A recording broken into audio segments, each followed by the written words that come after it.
Okay. Hello devs, Set the IT guy here, and this is a video about a review of the Filament PHP package, which is based on the last video that I posted where I covered some basic examples of the CRUD operations. So here I have the table and you can see that there is 3 records and I have 3 buttons here: edit, delete and change status. And we are going to look over some of the functionalities that I have added to the package, in the project. So in the customer resource, not here much. Let's start with list customers. So get table header. So get table header is a function that will receive a view file, which is table header. And if you see the table header file, I have just added a div class M4P4 and the customers. So this is what is appearing here. So if I change to customers listing and I go back and I refresh, then here it is customers listing. So if you wish to add a table header to your page, then you can do that from here. Okay, so let's comment that out. Yeah. Then there's the next function, get table query. So what happens is when you load this table, this page, then this table loads. So if you want to customize a query that runs in the background to populate the data, this is the function where you can do it. Just make sure not to end the query with a get method.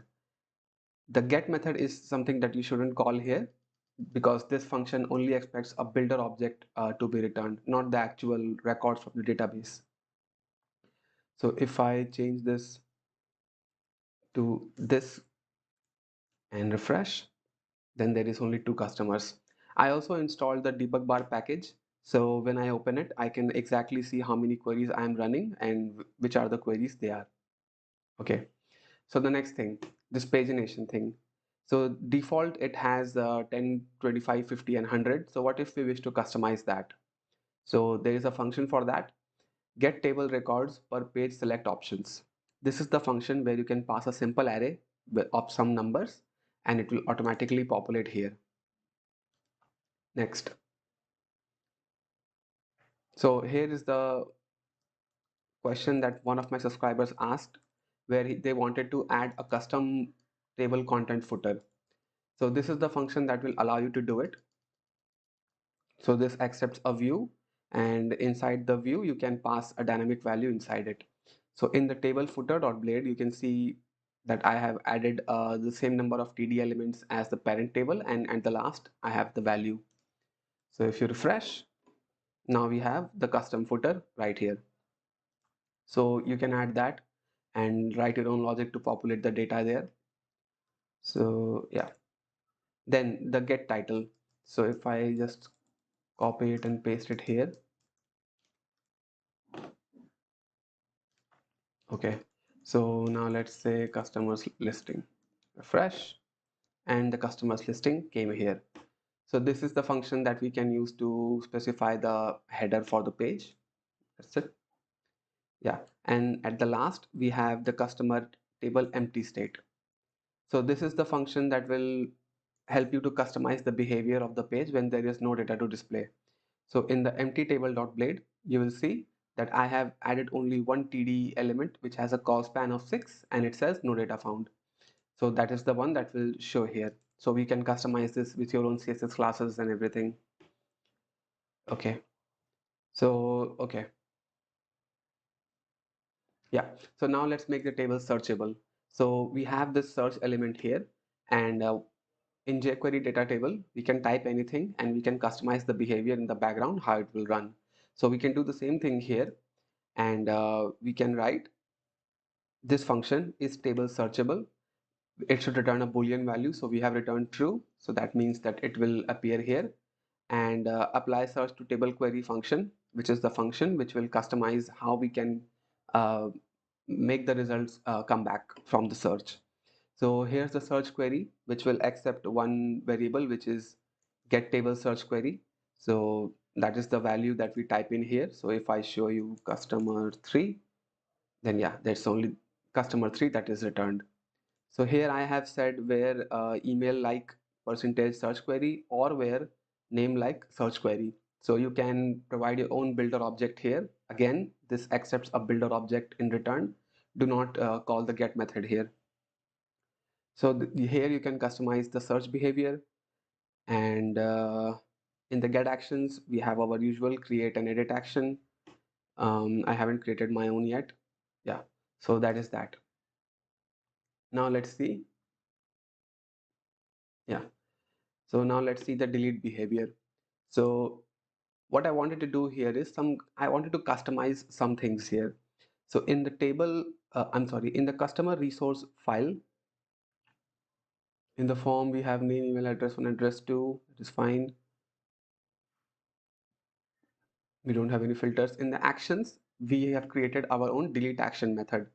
So it says delete this. So here also, okay, so I should delete that. So in the delete action, yeah, this is the one that pops up.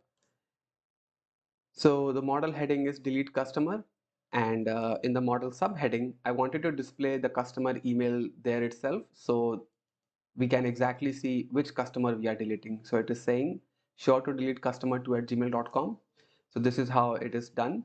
So it is an anonymous function here, which can return a simple string, which is record arrow email, and the model button can say yes, delete. So here it is. If I click yes, then this is the one that gets executed. So record arrow delete. So here you can write your own model method, and that will work just fine. However you want to do it. So that's the one. And here we have our delete bulk actions. So because we have bulk actions, then we have this checkbox here, and here we can click this delete selected, and yeah, if you click delete, then everything that is selected here will be deleted. Yeah, and let's see another behavior here. So when we create a customer here, so customer 2, I'm sorry, customer 4, so customer 4 at gmail.com, dress 1, dress 2, and create. So when we create the customer, it goes directly to the edit screen. So I wish to change this behavior and let it redirect back to the index page. So if you click here, then you can see this customer 4. But at the time of creation itself, I want to redirect back here. So we can do that in create customer. So I can write a function here, protected function get redirect URL, and this can say I had to do this.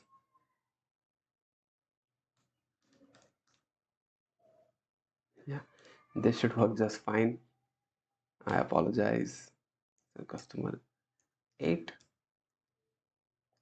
customer 8. Yeah, if I create, then yeah, it goes back to customer listing, and here we have 2 notifications.